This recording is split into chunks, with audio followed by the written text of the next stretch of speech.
Italian cruise Costa कंकोडिया जनवरी 2012 को समंदर में अपने सफ़र का आगाज़ शुरू करता है। उसको 7 दिन का सफ़र मुकम्मल करना होता है और उसकी पहली मंजिल होती है इटली का एक शहर आइलैंड सोवाना, और ये 7:45 पर अपना सफ़र आगाज़ करता है। लेकिन इस जहाज़ को जो हादसा पेश आता है वो टाइटैनिक से भी बड़ा हादसा पेश आता है, और ये पूरे टाइटैनिक के हादसे से 100 साल बाद पेश आता है, यानी कि 2012 में।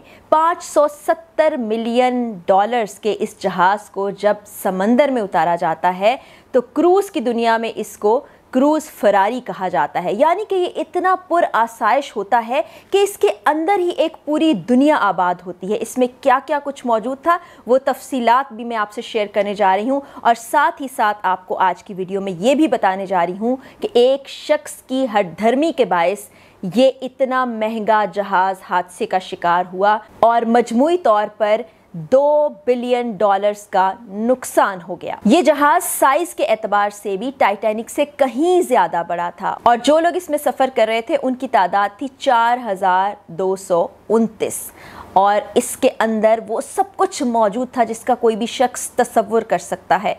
4 स्विमिंग पूल्स इसमें मौजूद थे, 13 बार्स थीं, रेस्टोरेंट्स थे, एक बहुत बड़ा फिटनेस सेंटर भी इसके अंदर मौजूद था। क्रूज को सफ़र का आगाज़ किए 2.5 घंटे का वक्त गुजरता है कि एकदम से बड़ी भयानक और खौफनाक आवाज़ सुनाई देती है। लोग मुख्तलिफ जगह पर अपनी अपनी एंटरटेनमेंट का सामान ढूंढ रहे होते हैं, कोई खाना खा रहा होता है, कोई बार में मौजूद होता है, कोई फ्लोर पर डांस कर रहा होता है, कुछ लोग अभी से कमरे में सोने को जा चुके होते हैं। वो इस भयानक आवाज़ से खौफजदा तो हो जाते हैं, लेकिन एक ऐलान क्रूज में किया जाता है कि खतरे की कोई बात नहीं है, सिर्फ थोड़ी सी तकनीकी खराबी हुई है जिसको ठीक कर दिया जाएगा। लेकिन ये उस वक्त का सबसे बड़ा झूठ होता है, और जो हकीकत इसमें सफ़र करने वालों से छुपाई जा रही होती है वो ये होती है कि जहाज़ का इंजन मुकम्मल तौर पर फेल हो चुका है। इस जहाज़ के कैप्टन का नाम था फ्रांसिस्को शेटीनो, और यही वो शख्स था जो जिम्मेदार था इस जहाज़ की, इस क्रूज़ की तबाही का। अब हुआ क्या? हुआ ये कि अमूमी तौर पर क्रूज़ में सेल बाय या सेल पास का एक अमल किया जाता है। वो अमल ऐसा होता है कि क्रूज़ को करीबी आइलैंड के करीब से गुजारा जाता है ताकि उसके मुसाफिर वहाँ के मनाजिर से लुत्फ़ अंदोज़ हो सके और आइलैंड के रहने वाले भी उनको देख सकें। अब करीब ही एक बहुत खूबसूरत गिग्लियो आइलैंड मौजूद था। जो इस जहाज़ के कैप्टन शेटीनो थे वो चाहते थे कि गिग्लियो आइलैंड के पास से इसको गुजारा जाए, लेकिन इस शख्स की नाअहली ये थी कि डिनर के बाद वो क्रूज़ पर मौजूद एक बहुत ही खूबसूरत खातून के साथ कहीं गायब हो जाते हैं। क्रूज़ की तरफ ध्यान नहीं जाता, और उस दौरान सेल बाय का अमल होते होते क्रूज़ इतना करीब चला जाता है आइलैंड से, गिग्लियो आइलैंड से, कि वो पत्थरों से टकरा जाता है और पत्थर क्रूज़ के निचले हिस्से को चीर देते हैं, जिसके बायस डिसबैलेंस हो जाता है। क्रूज़ एक तरफ को झुकने लगता है, लोगों में चीखो पुकार शुरू हो जाती है, और पूरी टीम्स, टेक्निकल टीम्स चली जाती हैं। वो लाइट को बहाल करने की कोशिश करती हैं, कोशिश की जाती है कि लोगों को रेस्क्यू करने का अमल शुरू किया जा सके, लेकिन कैप्टन शेटीनो अपनी ढिठाई पर अड़ जाता है और वो कहता है कुछ ऐसा नहीं हुआ है। उसको कोस्ट गार्ड से बार बार कॉल की जाती है और पूछा जाता है कि कहाँ हो तुम, क्या हो रहा है, जहाज़ के साथ क्या हुआ है, लेकिन वो कहता है सब कुछ अंडर कंट्रोल है, और यहाँ भी शेटीनो झूठ बोल रहा होता है। जहाज़ में मुकम्मल तौर पर अंधेरा छा चुका होता है। जहाज़ एक तरफ टिल्ट करने के बाद अब दूसरी जानिब टिल्ट करने लगता है। जहाज़ के निचले हिस्सों में पानी भरने लगता है। जो लोग नीचे के कैबिन्स में मौजूद होते हैं, पानी भरने के बायस वो अपने कैबिन्स के दरवाजे नहीं खोल पाते और वो वहां पर स्टक हो जाते हैं। इंजीनियर्स की टीम पूरी तरह से कोशिश कर रही है कि बिजली को बहाल किया जा सके, लोगों को रेस्क्यू किया जा सके, और कुछ लोगों ने अपनी मदद आप के तहत कप्तान से बगावत करते हुए रेस्क्यू के अमल को शुरू भी कर दिया। जहाज चूंकि आइलैंड के काफी करीब मौजूद था, बहुत से लोगों ने वहां से छलांग लगाना शुरू कर दी, क्योंकि उनका ख्याल था कि वो तैर कर करीबी आइलैंड पर चले जाएंगे। आइलैंड के लोग भी मदद को तैयार हो गए। 10 बजे के करीब ये ऐलान किया गया कि जहाज को खाली कर दिया जाए।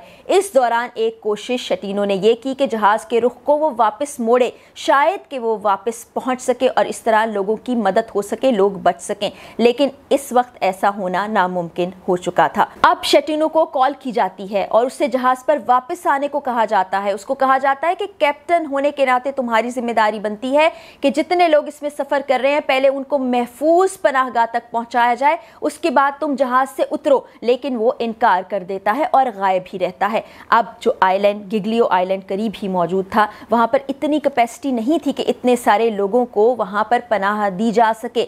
लेकिन फिर भी वहां पर लोगों को पनाह देने का अमल शुरू हो जाता है। उनको खुश्क कपड़े दिए जाते हैं, कई अफराद को कमरों में बिठाया जाता है, उनकी मदद की जाती है, उनको खाने का सामान मुहैया किया जाता है। रेस्क्यू के अमल के लिए बहुत सी टीम्स पहुंच जाती हैं, ना सिर्फ कोस्ट गार्ड बल्कि इस वक्त तमाम टीमें हरकत में आ जाती हैं और रेस्क्यू करना चाहती हैं उन तमाम लोगों को जो कि फंस गए थे इस जहाज में। लेकिन जैसा कि मैं आपको पहले बता चुकी हूँ कि निचले हिस्से में पानी भर चुका था और अपने केबिन्स में जो लोग मौजूद थे वो वहाँ से निकल ही नहीं पा रहे थे। इस तरह से जहाज तबाही की तरफ जा रहा था और इस जहाज को रेस्क्यू करते करते, इसमें फंसे लोगों को निकालते निकालते 2 से ढाई हफ्ते लग गए। और इस हादसे के दौरान 32 अफराद जान से गए, 60 अफराद बुरी तरह से ज़ख्मी हुए और इस सब का कसूरवार इसका कैप्टन फ्रांसिस्को शटीनो था। जो लोग इस क्रूज में मौजूद थे और वो जान से चले गए, उनके घर वालों को कंपनसेशन दी गई। जो इंजर्ड थे उनको भी कंपनसेशन दी गई। जहाज़ को रेस्क्यू भी किया गया, उसके मलबे को वहाँ से निकाला भी गया और टोटल लॉस का अगर हम तखमीना लगाएं तो वो $2 बिलियन तक जा पहुँचता है। और इसका ज़िम्मेदार, मैं बार बार आपको बता रही हूँ, एक ही शख्स था, इस क्रूज़ का कैप्टन फ्रांसिस्को शटीनो। अब फ्रांसिस्को शटीनो के साथ होता क्या है वो भी मैं आपको बताऊंगी। इस क्रूज हादसे के बाद शटीनो पर केस चलाया जाता है। शटीनो अदालती कार्रवाई का सामना करता है। वहां पर भी ये शख्स झूठ पर झूठ बोलता है। जब उससे पूछा जाता है कि तुम क्रूज छोड़कर क्यों चले गए थे, तो वो कहता है जिस वक्त मैं लोगों को रेस्क्यू कर रहा था एकदम से मेरा पाँव फिसला, मैं लाइफ बोट में जाकर गिर गया और इस तरह से मैं आइलैंड पर पहुंच गया। लेकिन अदालत को मालूम था कि ये शख्स झूठ बोल रहा है। इसके सीनियर से भी जब बातचीत की गई तो मालूम हुआ कि इसको बहुत पुराने अरसे से झूठ बोलने की आदत है। आखिर 2017 में मैन स्लॉटर के चार्जेस लगाकर शटीनो को 17 साल कैद सुना दी जाती है और इस वक्त भी ये शख्स जेल में अपनी कैद काट रहा है। और इस तरह एक ऐसा क्रूज़ जिसको क्रूज़ वर्ल्ड का फरारी कहा जाता है, जो 570 मिलियन का जहाज़ था, जिसके नुकसान का तखमीना $2 बिलियन लगाया गया, वो तबाह बर्बाद हो गया और ज़िम्मेदार आज भी सज़ा काट रहा है। और इस हादसे को टाइटैनिक से कहीं बड़ा हादसा करार दिया जाता है। आज की वीडियो में इतना ही। अगली वीडियो में मुलाकात होगी। अल्लाह हाफ़िज़।